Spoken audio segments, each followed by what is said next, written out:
Hello, welcome. Jacqueline here again, and for today's video, I will be sharing with you guys my overnight oats. So, tested ko na to. Super tagal na akong gumagawa ng overnight oats at talagang gustong-gusto ng mga anak ko, mga ex-colleagues ko, at nagre-request pa sila. Talagang maraming nag-order nito dati at nakatikim na ng overnight oats ko at ayan, gawa tayo kasi nag-request si Aljane. Gusto niya mag-overnight oats daw. Ilang araw na niya sinasabi. So, gawa natin siya. May mga gamit naman na ako. So, na-pour ko na yung akala ko kasi naka-record na kanina. Hindi ko pala naka-record na pindot ulit. So, ito na yung overnight oats. So, ayan na. Overnight oats, may malalaki siya ng konti kaysa dun sa ordinary oats natin. So, gawin na natin ngayon. Wala pa akong fruits. So, usually you can put banana and apples. So, pwede nyo combine. Kung banana lang naman, pwede din naman saging lang. Pwede rin apple lang. Pero, usually, ginagawa ko lahat. Halo-halo. Pero, for tomorrow, banana lang muna para malambot. So, tomorrow na natin lagyan to ng banana. Papabili tayo kasi wala nga. I-overnight ko muna siya ngayon. So, mag-a-add tayo ng yogurt. Yung yogurt na nabili ko ata is melon flavor. Ito yung pampatamis at pampaano natin muna. So, I also have chia seeds and cinnamon powder. Si cinnamon naman, hindi naman siya walang gaanong effect. Pero alam naman natin, ang daming healthy benefits ng cinnamon. So, naglalagay talaga ako usually ng cinnamon powder sa aking oats. So, ayan na ilagay ko ng aking oats. So, i-insert ko lang. Pwede rin kayong gumawa ng granola ninyo. So, this one granola, hindi naman siya overnight. So, if you want an urgent food to eat, you can do granola. So, mamaya, sige, pakita ko na lang paano gawin. I-mix-mix nyo lang. Pwede nyo nang kainin agad. So, yun ang difference sa overnight oats. Si overnight, kailangan overnight nyo siya ibababad. This one, pwede nyo siyang kainin agad-agad. Ayan, ganyan siya. Marami din itong variety sa mga groceries. So, you can choose kung ano yung variety na gusto ninyo.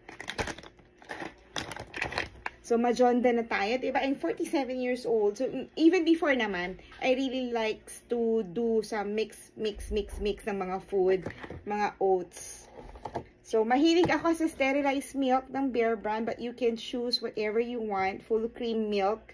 Kung ano man favorite ninyo, go lang.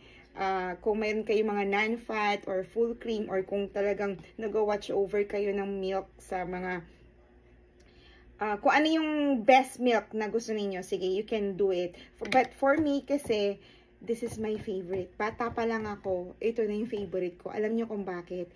Si tatay kasi, ito palagi binibili sa akin.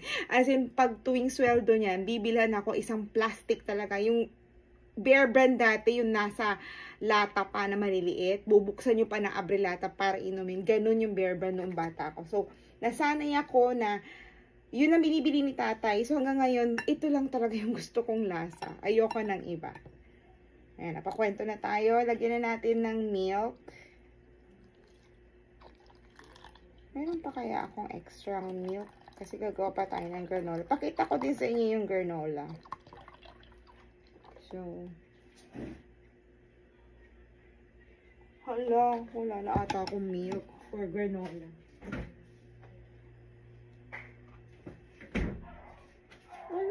Naubos na namin. Dalawa lang pala nabili ko. Sige, gawa na lang tayo ng konting granola na lang. No? Again, you can put the cinnamon powder. Tansya-tansya lang.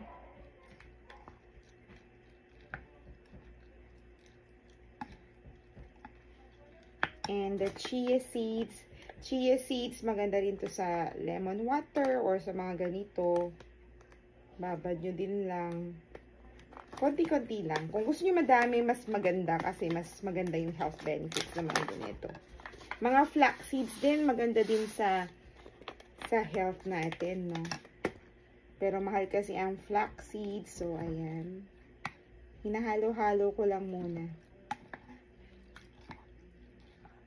Now, if you want na ayaw nyo ng matabang, Kung ayaw nyo ng matabang, you can put honey or condensed milk. Gusto mo hindi healthy conscious.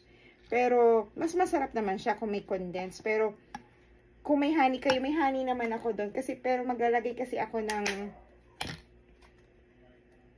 yogurt. Ganun, sarap oh. So, maglalagay naman na ako ng yogurt. Excuse me, nakuha lang ako ng spoon.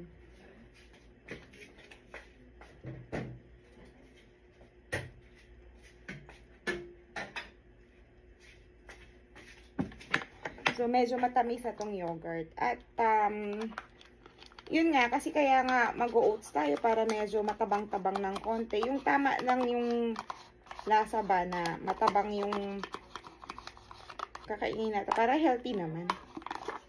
Pwede naman kayo mag-add ng honey. May honey naman ako, pero for this one, hindi na muna ako mag-add ng honey para at least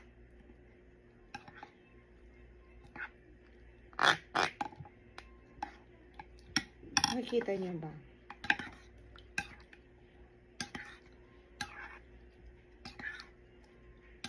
Ayan, ganyan lang siya. Medyo maano-ano siya ha. Pero once na na-overnight natin to, aakyat siya. So, hindi na siya ganyang masabaw bukas. So, tamang-tama yan bukas. Mag-aalsa yan. Tapos, ihalo nyo na yung fruits ninyo. Masarap to, saging. Sarap na sarap ako sa saging. O di kaya apple. Mix sila. Pag wala, maski na saging lang. Tikman lang natin yung sabaw para mat-taste ko lang.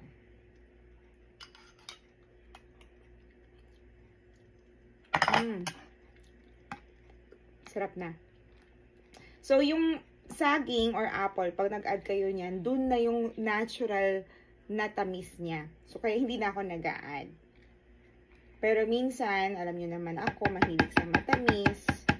So, dahil kinulang na tayo ng milk, gagawa tayo ng granola. Pakita ko naman sa inyo ang granola naman. Dito na lang ako gagawa. Konti na lang kasi yung granola natin. Ay, yung milk. Naubos na. So, ito yung milk. Dagdagan ko na lang nito ha, para medyo madami-dami. Ayan. Napakadali lang nito i-ready.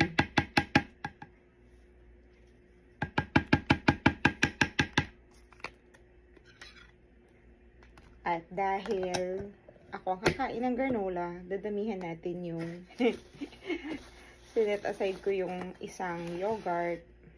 So, set aside na natin. At pwede na ito i-ref. Ilagay lang natin sa ref overnight. And, for the other one, maliit lang yung bowl na nakuha ko.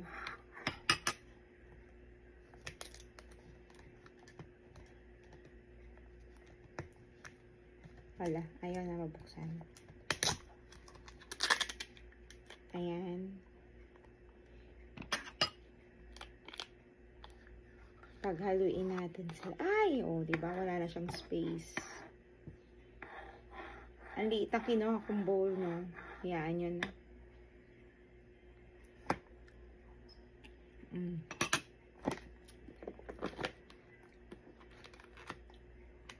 Itong granola, pwede rin yun naman din papakin. Hindi ba pala pinabubuksan? Naubos na ba yung granola kong nauna dyan sa groceries?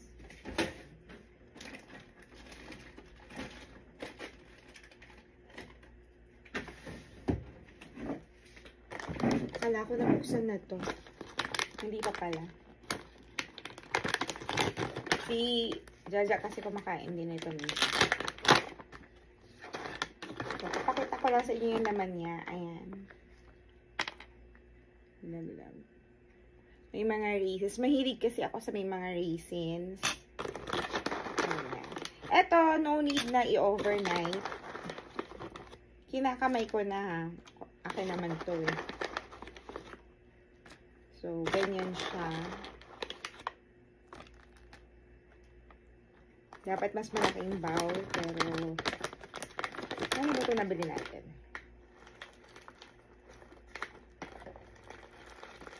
May mga cherry siya. Cranberries and seeds. So, ayan na. Try natin kainin.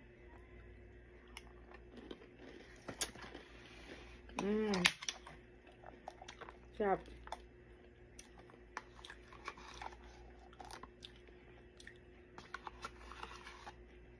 Toppings natin yung natirang yogurt. Pag bibili pala kayo ng yogurt, make sure na at least huwag gaano matagal sa ref. Kasi konti lang yung lifespan nito, nag-e-expired agad. So, ako 2 weeks na ata to sa ref. Kaya dapat gawin na natin ngayon.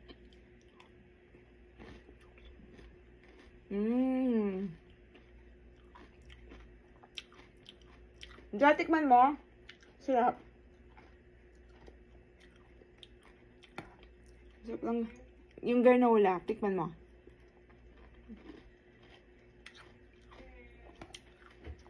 Sarap.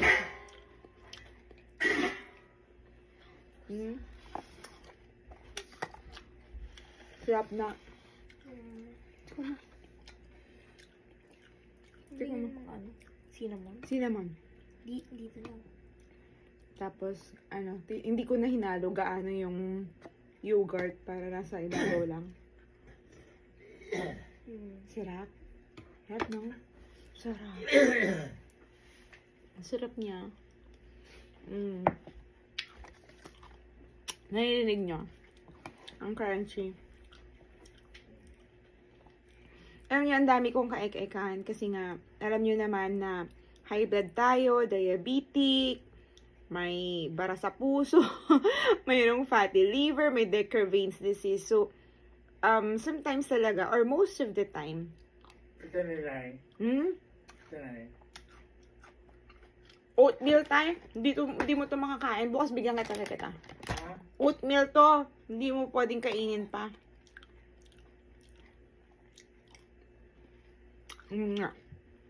Gising si tatay. Minsan, healthy foods ang kinakain natin. Kasi pasaway din naman tayo. Hindi maiwasan. May mga kinakain din tayong hindi tama. Pero yun nga, as what I've said, prevention is better than cure. Ngayon talaga, nag-low carb ako. I don't eat rice and breads. So, kung may pasaway man, yung kape, yan, hindi ko yun maiwasan. I love coffee. Kasi nga, night shift ako. So, I need to energize myself. Hindi naman ako umiinom ng energy drink. Kape lang naman.